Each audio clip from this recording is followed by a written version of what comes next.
दरवाजा बघा किती छोटा आहे, छोट्या दरवाज्यातून किती जाण आतमध्ये जाणारच, फक्त त्याचा मन साफ पाहिजे. हे पाषाण स्वयंभू आहे, स्वतः निर्माण झालेली आहे. तसं म्हटलं तर आई अंबाबाईचं रूपच आहे. ह्या आतमध्ये आपण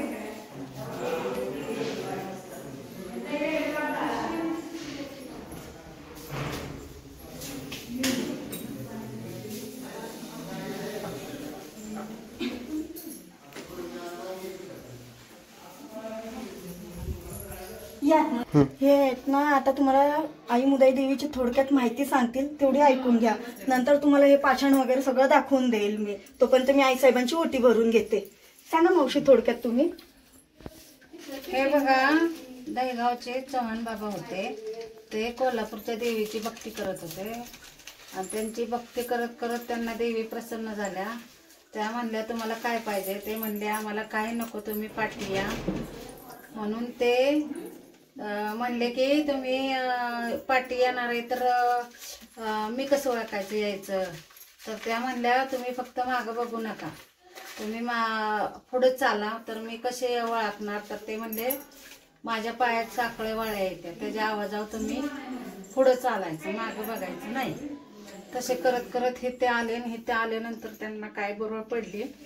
त्या ह्याच्यात ते असं माघारी बघितलं की त्यांनी असा आहे असा खडक फोडून इथं स्वयंभू स्थान झालं त्यांचं स्थान झालं. जानेवारी महिन्यातल्या मुदी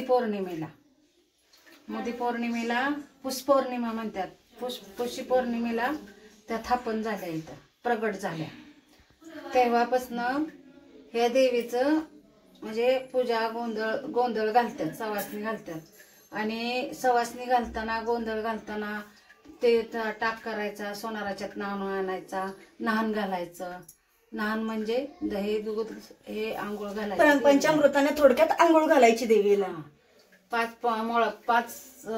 पोळ्याचा नैवेद्य भरायचा, अख्खी कुरवडी भरायची आणि त्याचा नैवेद्य आई साहेबांना दाखवायचा आणि नंतर मग गोंधळ घालायचा. मावशी हे जे पाषाण आहे ते कसं आहे की देवी याच्यातून स्वतः प्रकट झालेली आहे ना? प्रकट झालेले. मग हे पाषाण जे आहे हे पहिल्यापासूनच आहे ना?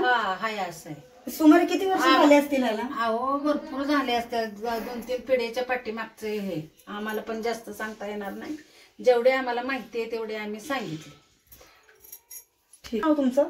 शैला सदाशिव गुरव.